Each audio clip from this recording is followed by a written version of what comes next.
News, ಇದು ನಿಮ್ಮ ಧ್ವನಿ. ನಮಸ್ಕಾರ. ಎಸ್ ನ್ಯೂಸ್ಗೆ ಸ್ವಾಗತ. ನಾನು ಎಸ್ ದೇವೇಂದ್ರಗೌಡ. ಇಂದಿನ ಮುಖ್ಯಾಂಶಗಳು. ಕನ್ನಡದ ಹಿರಿಯ ಲೇಖಕಿ ಸಂಶೋಧಕಿ ನಾಡೋಜ ಕಮಲಾ ಹಂಪನ ಇನ್ನಿಲ್ಲ. ರಾಯಚೂರಿಗೆ ಏಮ್ಸ್ ಘೋಷಿಸಲು ಕೇಂದ್ರ ಬಜೆಟ್ ಮಂಡನೆಗೂ ಮುನ್ನ ಸಭೆಯಲ್ಲಿ ಬೇಡಿಕೆ ಇಟ್ಟ ಸರ್ಕಾರ. ಗ್ರಾಮೀಣ ಕ್ರೀಡೆಗಳು ಹಳ್ಳಿಯ ಸೊಗಡನ್ನು ಪ್ರತಿಬಿಂಬಿಸುತ್ತವೆ. ತುರ್ವಿಹಾಳ ಅಮೋಘ ರೇವಣಸಿದ್ದೇಶ್ವರ ಮಠದ ಮಾದಯ್ಯ ಗುರುವಿನ್. ವಾರದೊಳಗೆ ಜೋಳ ಖರೀದಿ ಹಣ ಜಮಾ ಆಗದಿದ್ದರೆ ಶಾಸಕರ ಮನೆ ಮುಂದೆ ಧರಣಿ, ರೈತ ಮುಖಂಡರ ಎಚ್ಚರಿಕೆ. ಕಾರ ಹುಣ್ಣಿಮೆ ಪ್ರಯುಕ್ತ ಇಬ್ಬರು ಹೆಣ್ಣು ಮಕ್ಕಳಿಗೆ ಕಲ್ಪಿತ ವಿವಾಹ ಮಾಡಿ ಮಕ್ಕಳು ಸಸಿ ಹಾಡುವ ಹಬ್ಬ ಆಚರಣೆ. ವಾರ್ತೆಗಳ ವಿವರ. ಕನ್ನಡದ ಹಿರಿಯ ಲೇಖಕಿ ಸಂಶೋಧಕಿ ಪ್ರೊಫೆಸರ್ ಕಮಲಾ ಹಂಪನ ಇನ್ನಿಲ್ಲ. 60 ವರ್ಷಗಳ ಕಾಲ ಸಾಹಿತ್ಯ ಕ್ಷೇತ್ರದಲ್ಲಿ ಅವಿರತವಾಗಿ ತೊಡಗಿಸಿಕೊಂಡಿದ್ದ ಅವರು ಶಿಕ್ಷಕಿಯಿಂದ ಕನ್ನಡ ಸಾಹಿತ್ಯ ಸಮ್ಮೇಳನದ ಅಧ್ಯಕ್ಷವರಿಗೆ ಸಾಗಿ ಬಂದವರು. ಡಾಕ್ಟರ್ ಕಮಲಾ ಹಂಪನವರ ನಿಧನಕ್ಕೆ ಸಮುದಾಯ ಕರ್ನಾಟಕ ಹಾಗೂ ಜನವಾದಿ ಮಹಿಳಾ ಸಂಘಟನೆ ಶ್ರದ್ಧಾಂಜಲಿ ಸಲ್ಲಿಸಿದೆ. ಶಿಕ್ಷಕಿಯಾಗಿ ವೃತ್ತಿ ಜೀವನ ಆರಂಭಿಸಿದ ಡಾಕ್ಟರ್ ಕಮಲಾ ಹಂಪನ ಅವರು 1935ರಲ್ಲಿ ದೇವನಹಳ್ಳಿಯಲ್ಲಿ ಸಿ ರಂಗದಾನಮನಾಯಕ ಮತ್ತು ಲಕ್ಷ್ಮಮ್ಮ ದಂಪತಿಗೆ ಜನಿಸಿದರು. ಕನ್ನಡ ಸಾಹಿತ್ಯ ಲೋಕದಲ್ಲಿ ಸಂಶೋಧನಾ ಕ್ಷೇತ್ರದಲ್ಲಿ ಸಾಕಷ್ಟು ಕೆಲಸ ಮಾಡಿರುವ ಅವರು 1959ರಲ್ಲಿ ಕನ್ನಡ ಶಿಕ್ಷಕಿಯಾಗಿ ತಮ್ಮ ವೃತ್ತಿ ಜೀವನ ಆರಂಭಿಸಿದರು.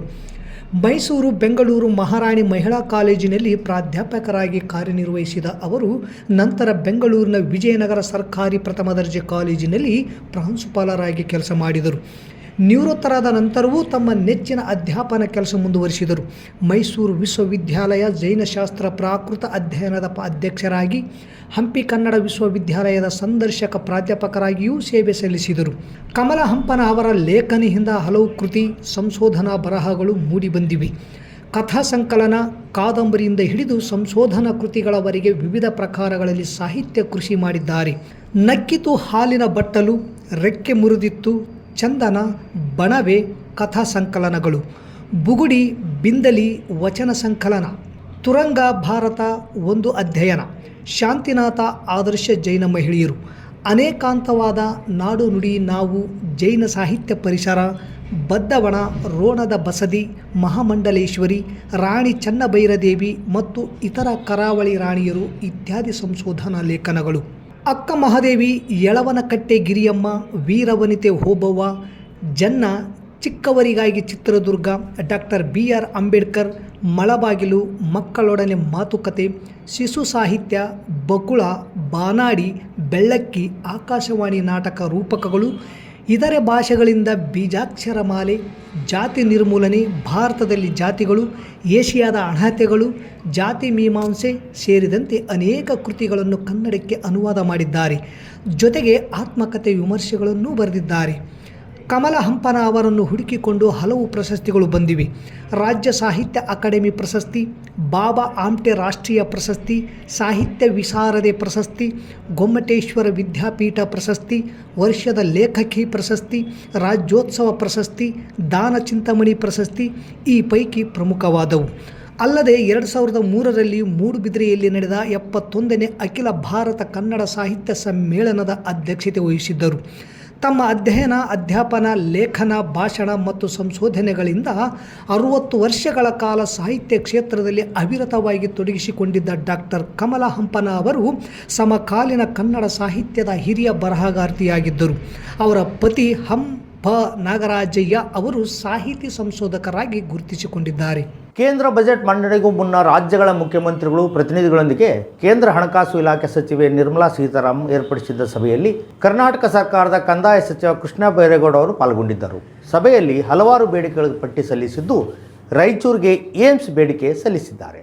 ಮುಖ್ಯಮಂತ್ರಿ ಸಿದ್ದರಾಮಯ್ಯ ಅನುಪಸ್ಥಿತಿಯಲ್ಲಿ ಕರ್ನಾಟಕವನ್ನು ಪ್ರತಿನಿಧಿಸುತ್ತಿರುವ ಕೃಷ್ಣ ಬೈರೇಗೌಡ ಈ ಬಾರಿಯ ಕೇಂದ್ರ ಬಜೆಟ್ನಲ್ಲಿ ಕರ್ನಾಟಕದ ಬೇಡಿಕೆಗಳ ಕುರಿತಂತೆ ವಿನಂತಿಗಳನ್ನು ಸಲ್ಲಿಸಿದರು. ಭಾರತ ಸರ್ಕಾರದ ಮುಂದೆ ಕರ್ನಾಟಕ ಸರ್ಕಾರ ಮಂಡಿಸಿರುವ ಬೇಡಿಕೆಗಳ ಪಟ್ಟಿ ಹೀಗಿದೆ. ಭದ್ರಾ ಮೇಲ್ದಂಡೆ ನೀರಾವರಿ ಯೋಜನೆಗೆ ಈಗಾಗಲೇ ಘೋಷಿಸಲಾಗಿರುವ 53,000 ಕೋಟಿ ನೆರವನ್ನು ಬಿಡುಗಡೆ ಮಾಡಿ ಮತ್ತು ಅದನ್ನು ರಾಷ್ಟ್ರೀಯ ಯೋಜನೆ ಎಂದು ಘೋಷಿಸಿ, ಕರ್ನಾಟಕಕ್ಕೆ ಹಣಕಾಸು ಆಯೋಗ ಶಿಫಾರಸು ಮಾಡಿರುವ 11,495 ಕೋಟಿ ಅನುದಾನವನ್ನು ಬಿಡುಗಡೆ ಮಾಡಿ ಸೆಸ್ಗಳು ಮತ್ತು ಸರ್ಚಾರ್ಜ್ಗಳನ್ನು ವಿಭಾಗಿಸಬಹುದಾದ ಪೂಲ್ಗೆ ಸೇರಿಸಿ ಇದರಿಂದ ರಾಜ್ಯಗಳು ಕೇಂದ್ರ ತೆರಿಗೆಗಳಲ್ಲಿ ತಮ್ಮ ಸರಿಯಾದ ಪಾಲನ್ನು ಪಡೆಯಬಹುದು. ಬೆಂಗಳೂರು ಅಭಿವೃದ್ಧಿ ಮತ್ತು ಕಲ್ಯಾಣ ಕರ್ನಾಟಕ ಅಭಿವೃದ್ಧಿಗಾಗಿ ST ಪ್ಯಾಕೇಜ್ ಅನ್ನು ಘೋಷಿಸಿ ಅಂಗನವಾಡಿ, ಆಶಾ ಮತ್ತು ಮಧ್ಯಾಹ್ನದ ಊಟದ ಕಾರ್ಯಕರ್ತೆಯರಿಗೆ ಗೌರವಧನವನ್ನು ಹೆಚ್ಚಿಸಿ, ವಸತಿ ಯೋಜನೆಗಳಲ್ಲಿ ಫಲಾನುಭವಿಗಳಿಗೆ ನೀಡಲಾಗುವ ಭಾರತ ಸರ್ಕಾರದ ಪಾಲನ್ನು ನಗರ ಪ್ರದೇಶದಲ್ಲಿ 1.5 ರಿಂದ 5 ಲಕ್ಷಕ್ಕೆ ಮತ್ತು ಗ್ರಾಮೀಣ ಪ್ರದೇಶಗಳಲ್ಲಿ 1.2 ರಿಂದ 3 ಲಕ್ಷಕ್ಕೆ ಹೆಚ್ಚಿಸಿ, ರಾಯಚೂರಿಗೆ ಏಮ್ಸ್ ಘೋಷಿಸಿ. ಹೆಚ್ಚಿನ ಸಲಹೆಗಳೊಂದಿಗೆ ನಮ್ಮ ಗೌರವಾನ್ವಿತ ಮುಖ್ಯಮಂತ್ರಿಯವರ ವಿವರವಾದ ಟಿಪ್ಪಣಿಯನ್ನು ಸಹ ದಾಖಲೆಯಲ್ಲಿ ಇರಿಸಲಾಗಿದೆ ಎಂದು ಹಾಜರಿದ್ದ ಸಭೆಯಲ್ಲಿ ಬೇಡಿಕೆ ಪಟ್ಟಿ ಸಲ್ಲಿಸಿದ್ದಾರೆ. ಸಿಂಧನೂರು ತಾಲೂಕಿನ ತುರುವಾಳ ಪಟ್ಟಣದ ಯುವ ಗರ್ಜನೆ ವತಿಯಿಂದ ಕಾರ ಹುಣ್ಣಿಮೆಯ ಪ್ರಯುಕ್ತ ಶನಿವಾರ ಸಿಂಗ್ರಾಣಿ ಕಲ್ಲು ಹಾಗೂ ಉಸುಕಿನ ಚೀಲ ಎತ್ತುವ ಸ್ಪರ್ಧೆಗೆ ಮದಯ್ಯ ಗುರುವಿನ್ ಸಿಂಗ್ರಾಣಿ ಕಲ್ಲು ಎತ್ತುವ ಮೂಲಕ ಚಾಲನೆ ನೀಡಿದರು. ಇಂದಿನ ಆಧುನಿಕ ಯುಗದ ಭರಾಟೆಯಿಂದಾಗಿ ಹಿಂದಿನ ಕಾಲದ ಗ್ರಾಮೀಣ ಕ್ರೀಡೆ ನಶಿಸಿ ಹೋಗುತ್ತಿವೆ.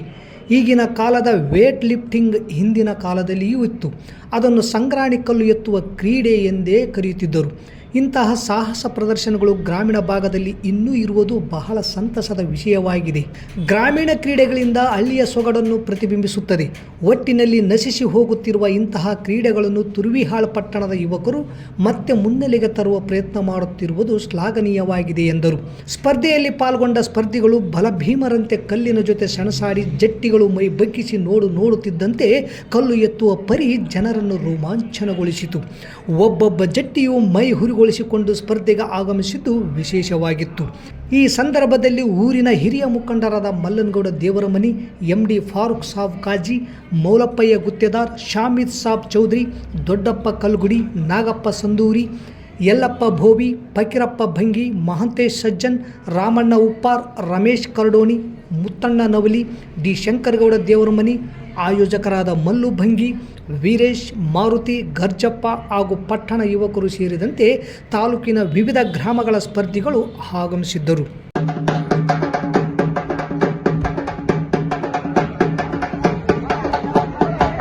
ಮೊದಲನೇ ಪ್ರಯತ್ನದಲ್ಲಿ ನಮ್ಮೂರಿನ ಮಿತ್ರರು 45 ಕಿಲೋವನ್ನು ಎತ್ತಿ ಬಿಸಾಕಿದ್ದಾರೆ.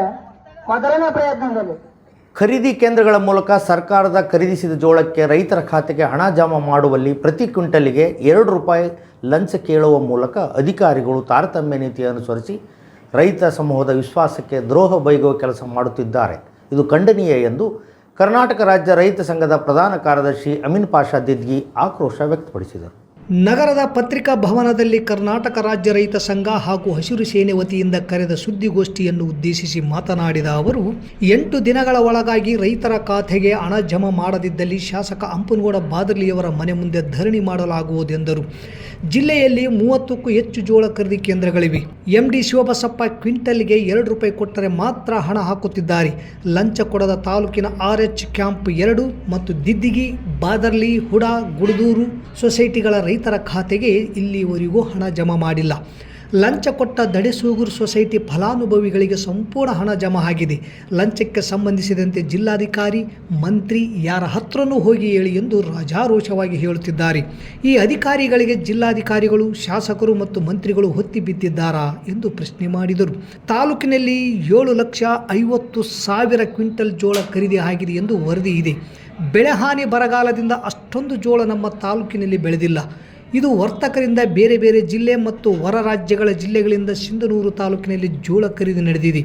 ಇದರ ಬಗ್ಗೆ ನೀವು ಧ್ವನಿ ಎತ್ತಬೇಕಾಗಿತ್ತು ಎಂದು ಪತ್ರಕರ್ತರು ರೈತ ಸಂಘಟನೆ ಹೋರಾಟಗಾರರಿಗೆ ಪ್ರಶ್ನಿಸಿದಾಗ, APMCಯಲ್ಲಿ ಅನಧಿಕೃತ ಜೋಳ ಖರೀದಿಸಿದ ಲಾರಿಗಳನ್ನು ಹಿಡಿದು ಈಗಾಗಲೇ ದೂರು ದಾಖಲಿಸಿದ್ದೇವೆ ಎಂದು ರೈತ ಸಂಘಟನೆ ಮುಖಂಡರು ಮಾಹಿತಿ ಕೊಟ್ಟರು. ಈ ಸಂದರ್ಭದಲ್ಲಿ ಬಸವರಾಜ್ ಹಂಚಿನಾಳ್, ಅಣ್ಣಪ್ಪ ಜಾಲಿಯಾಳ್, ಯೂಸುಫ್ ಸಾಬ್ ಕುನ್ನಟಿಗಿ, ಇಸ್ಮಾಯಿಲ್, ವೀರೇಶ್ ಸೇರಿದಂತೆ ರೈತ ಮುಖಂಡರು ಪತ್ರಿಕಾಗೋಷ್ಠಿಯಲ್ಲಿ ಉಪಸ್ಥಿತರಿದ್ದರು. ಇವ್ರಿಗೆ ಯಾವುದೇ ಒಂದು ಸಬೂಬು ಹೇಳ್ತಾರೆ, ಈ ಅಧಿಕಾರಿ ಯಾವುದೇ ಒಂದು ಸಬೂಬು ಹೇಳ್ತಾರೆ. ಏನಂತ ಹೇಳಿದ್ರಿ ಹೇಳಿ, ಆರ್ಗನೈಸೇಷನ್ ಕಂಪನಿಗಳಿಗೆ ಅವಕ್ಕೆ ಬಹಳ ಜಲ್ದಿ ಕ್ವಿಕ್ ಆಗಿ ಕೆಲಸ ಮಾಡ್ತಾ ಇದ್ದಾರೆ. ಇವತ್ತು ಇವ್ರಿಗೆಲ್ಲರಿಗೂ ಒಬ್ಬ ಸದಸ್ಯರು ಇರ್ತಾರೆ, ಒಬ್ಬ ಡೈರೆಕ್ಟರ್ ಇರ್ತಾರೆ, ಇವರೆಲ್ಲರಿಗೂ ಅಧ್ಯಕ್ಷ ಇರ್ತಾರೆ. ಪ್ರತಿಯೊಂದು ಪ್ರಶ್ನೆ ಇವ್ರಿಗೆ ಮಾಡ್ತಾರೆ. ಆದರೆ ಕೆಲವೊಂದು ಸೊಸೈಟಿಗೆ 100% ಸಹಿತ ದುಡ್ಡು ಹಾಕಿದ್ದಾರೆ. ದಡೆಸೂಗರಿಗೆ 100% ದುಡ್ಡು ಹಾಕಿದ್ದಾರೆ ಶಿವಬಸವ. ಈ ಜಿಲ್ಲೆಯಲ್ಲಿ 5 ಸೊಸೈಟಿಗಳಿಗೆ 1 ರೂಪಾಯಿ ದುಡ್ಡು ಹಾಕಿಲ್ಲ. RH ನಂಬರ್ 2,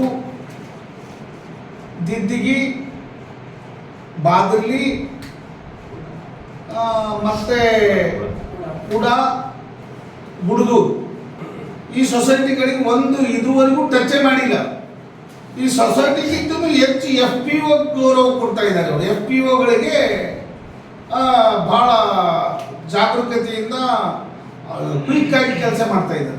ತಾಲೂಕಿನ ಮಲ್ಲಾಪುರ ಗ್ರಾಮದಲ್ಲಿ ಕಾರ ಹುಣ್ಣಿಮೆ ಅಂಗವಾಗಿ ಕರಿದಿನದಂದು ಇಬ್ಬರು ಹೆಣ್ಣು ಮಕ್ಕಳಿಗೆ ಕಲ್ಪಿತ ವಿವಾಹ ಮಾಡಿ ಗ್ರಾಮಸ್ಥರು ಸಸಿ ಆಡುವ ಹಬ್ಬ ಆಚರಿಸಿದರು. ದೊಡ್ಡವರಿಗೆ ವಿವಾಹ ಮಾಡುವಂತೆ ಮದುವೆ ಚಪ್ಪರ ಹಾಕಿಸಿ ಶಾಸ್ತ್ರೋಕ್ತವಾಗಿ ನಿಯಮಗಳನ್ನು ಪಾಲಿಸಿ ವಧುವರರಿಗೆ ಸ್ನಾನ ಮುಂತಾದ ಕಾರ್ಯಕ್ರಮಗಳನ್ನು ಮಾಡಿದರು. ಕೈಗೆ ಕಂಕಣ ಕಟ್ಟಿ ಕಾಲುಗಳಿಗೆ ಕಾಲುಂಗರ ತೊಡಿಸಿ ತಾಳಿ ಕಟ್ಟಿಸಿ ವಿವಾಹವಾದ ಕಾರ್ಯ ನೆರವೇರಿಸಿದರು. ಕಾರ ಹುಣ್ಣಿಮೆ ರೈತರ ಹಬ್ಬವಾಗಿದೆ. ಎತ್ತುಗಳಿಗೆ ಅಲಂಕಾರ ಮಾಡಿ ಪೂಜೆ ಮಾಡಿ ನಂತರ ಮೆರವಣಿಗೆ ನಡೆಸುವುದು ಸಂಪ್ರದಾಯ. ಆದರೆ ಕರಿದಿನವಾದ ಶನಿವಾರದಂದು ಮಲ್ಲಾಪುರ ಗ್ರಾಮದಲ್ಲಿ ಹುಣ್ಣಿಮೆ ಮರುದಿನ ಮಕ್ಕಳು ಸಸಿ ಹಬ್ಬ ಆಚರಿಸುವುದು ವಿಶೇಷವಾಗಿದೆ. ಹಿರಿಯರು ಮಕ್ಕಳಿಗೆ ಕಲ್ಪಿತ ಮದುವೆ ಮಾಡಿ ಸಂಭ್ರಮಿಸಿದರು. ಇದಕ್ಕಾಗಿ 15 ದಿನಗಳ ಮುಂಚೆಯೇ ತೆಂಗಿನ ಚಿಪ್ಪುಗಳಲ್ಲಿ ಬೆಳೆಸಿದ ವಿವಿಧ ಧಾನ್ಯಗಳ ಸಸಿಗಳನ್ನು ಊರ ಮುಂದಿನ ಹಳ್ಳಕ್ಕೆ ತೆರಳಿ ಪೂಜೆ ಸಲ್ಲಿಸಿ ಮಕ್ಕಳ ಮದುವೆ ನೆರವೇರಿಸಲಾಯಿತು. ಮಕ್ಕಳು ವಿವಿಧ ಬಗೆಯ ಬಣ್ಣ ಬಣ್ಣದ ಸೀರೆಗಳನ್ನು ಹುಟ್ಟು ಆಟವಾಡಿ ಸಂಭ್ರಮಿಸಿದರು. ಈ ಹಬ್ಬದಲ್ಲಿ ಗ್ರಾಮದ ಹಿರಿಯರು ಕಿರಿಯರು ಗ್ರಾಮಸ್ಥರು ಸೇರಿ ವಧುವರರ ಮೆರವಣಿಗೆ ನಡೆಸಿ ಗ್ರಾಮದಲ್ಲಿನ ದೇವಸ್ಥಾನಗಳಿಗೆ ತೆರಳಿ ಪೂಜೆ ಸಲ್ಲಿಸಿದರು. ವಧುವರರು ಸಸಿಗಳನ್ನು ನೆಟ್ಟರೆ ಒಳ್ಳೆಯ ಮಳೆ ಬೆಳೆ ಬರುತ್ತದೆ ಎನ್ನುವ ನಂಬಿಕೆ ಗ್ರಾಮೀಣ ಭಾಗದಲ್ಲಿದೆ.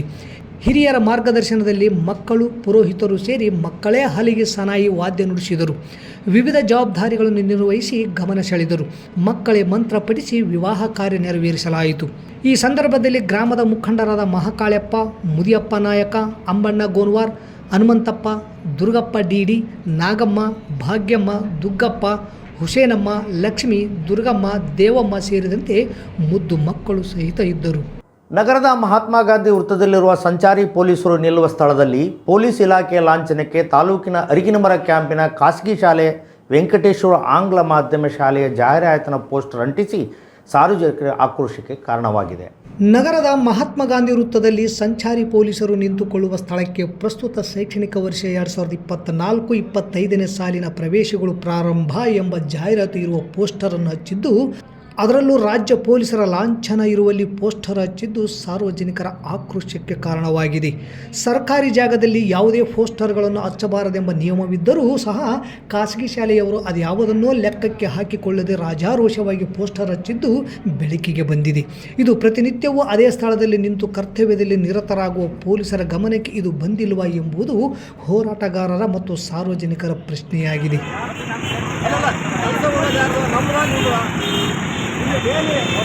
ಸಾಯಂಕಾಲ ಆದಾಗ 3-4 ಜನ ನಿಂತ್ಕೊಂಡಿರ್ತಿರಲ್ಲ ಪೊಲೀಸ್ನವರು, 3-4 ಜನ ಬಂದು ನಿಂತ್ಕೊಂಡಿರ್ತಾರೆ. ಅವ್ರು ಒಂದ್ಸರಿ ನೋಡಿ ನಮ್ಗೆ ಹೆಂಗ ಹೇಳಿ ಏನು ಅರ್ಥ ಹೇಳಿ ಪ್ಲಸ್ ಅದೇನಾಗುತ್ತೆ ಅಲ್ಲ ನಾವ್ಯಾರು ನಾವೇನು ಹೇಳಿ ಅಲ್ಲಿ ಇಲ್ಲಿ ಕುಂತ್ಕೊಂಡಿರಲ್ಲ ತುಂಬ ಕೊಡೋರು ಅವರು ಮುಂದ್ಗಡೆ ಅಕಸ್ಮಾತ್ ಏನಾದ್ರು ಆ್ಯಕ್ಷನ್ ತಗೊಂಡಿಲ್ಲ ಅಂತ ಮಾತಾಡ್ಲಾರ್ದೆ ಹೋಗ್ತಾರಂತವ್ರು ಏನು ಅರ್ಥ ಅದು ವಚನಿಗಾದ್ರೆ ವಸೂಲಿ ಮಾಡ್ತೀರಿ, ಟೈಮ್ ಕೊಟ್ಟು ಗಾಡಿಗಳು ಇಟ್ಕೊಳ್ತೀರಿ, ಹಿಡಿತೀರಿ, ಯಾಕೆ ಇದನ್ನ ಯಾಕೆ ಮಾಡಲ್ಲ ನೀವು? ಮತ್ತೊಮ್ಮೆ ಮುಖ್ಯಾಂಶಗಳು. ಕನ್ನಡದ ಹಿರಿಯ ಲೇಖಕಿ ಸಂಶೋಧಕಿ ನಾಡೋಜ ಕಮಲ ಹಂಪನ ಇನ್ನಿಲ್ಲ. ರಾಯಚೂರಿಗೆ ಏಮ್ಸ್ ಘೋಷಿಸಲು ಕೇಂದ್ರ ಬಜೆಟ್ ಮಂಡನೆಗೂ ಮುನ್ನ ಸಭೆಯಲ್ಲಿ ಬೇಡಿಕೆ ಇಟ್ಟ ಸರ್ಕಾರ. ಗ್ರಾಮೀಣ ಕ್ರೀಡೆಗಳು ಹಳ್ಳಿಯ ಸೊಗಡನ್ನು ಪ್ರತಿಬಿಂಬಿಸುತ್ತವೆ. ತುರ್ವಿಹಾಳ ಅಮೋಘ ರೇವಣಸಿದ್ದೇಶ್ವರ ಮಠದ ಮಾದಯ್ಯ ಗುರುವಿನ್. ವಾರದೊಳಗೆ ಜೋಳ ಖರೀದಿ ಹಣ ಜಮಾ ಆಗದಿದ್ದರೆ ಶಾಸಕರ ಮನೆ ಮುಂದೆ ಧರಣಿ, ರೈತ ಮುಖಂಡರ ಎಚ್ಚರಿಕೆ. ಕಾರ ಹುಣ್ಣಿಮೆ ಪ್ರಯುಕ್ತ ಇಬ್ಬರು ಹೆಣ್ಣು ಮಕ್ಕಳಿಗೆ ಕಲ್ಪಿತ ವಿವಾಹ ಮಾಡಿ ಮಕ್ಕಳು ಸಸಿ ಹಾಡುವ ಹಬ್ಬ ಆಚರಣೆ. ಇಲ್ಲಿಗೆ ವಾರ್ತಾ ಪ್ರಸಾರ ಮುಕ್ತಾಯವಾಯಿತು. ನಿರಂತರ ಸುದ್ದಿಗಾಗಿ ವೀಕ್ಷಿಸಿ ಎಸ್ ನ್ಯೂಸ್. ಇದು ನಿಮ್ಮ ಧ್ವನಿ. ನಮಸ್ಕಾರ.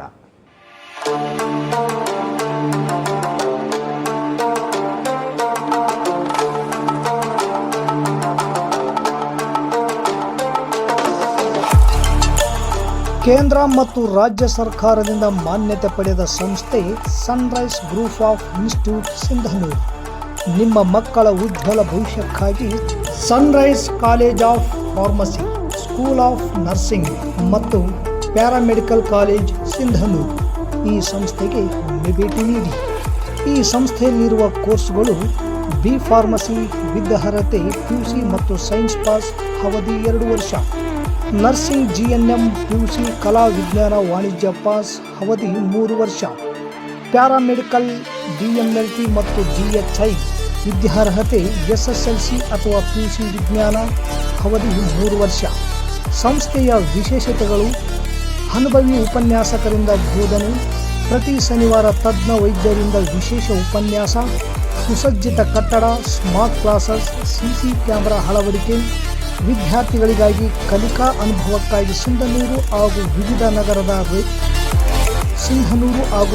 ನಗರದ ವೈದ್ಯರಿಂದ ಉಚಿತ ಆರೋಗ್ಯ ತಪಾಸಣಾ ಶಿಬಿರದ ಮೂಲಕ ವಿದ್ಯಾರ್ಥಿಗಳಿಗೆ ವಿಶೇಷ ಕಲಿಕಾ ಅನುಭವ. ಪ್ರವೇಶಕ್ಕಾಗಿ ಹಿಂದೆ ಭೇಟಿ ನೀಡಿ.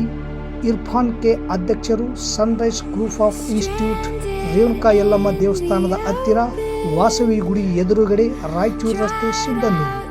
Pin number 514728.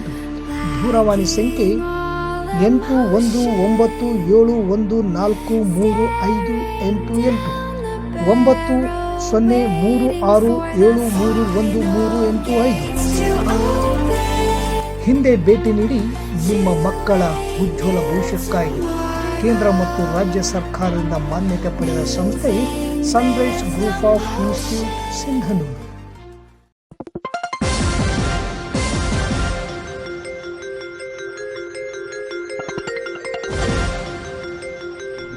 ಎಸ್ ನ್ಯೂಸ್, ಇದು ನಿಮ್ಮ ಧ್ವನಿ.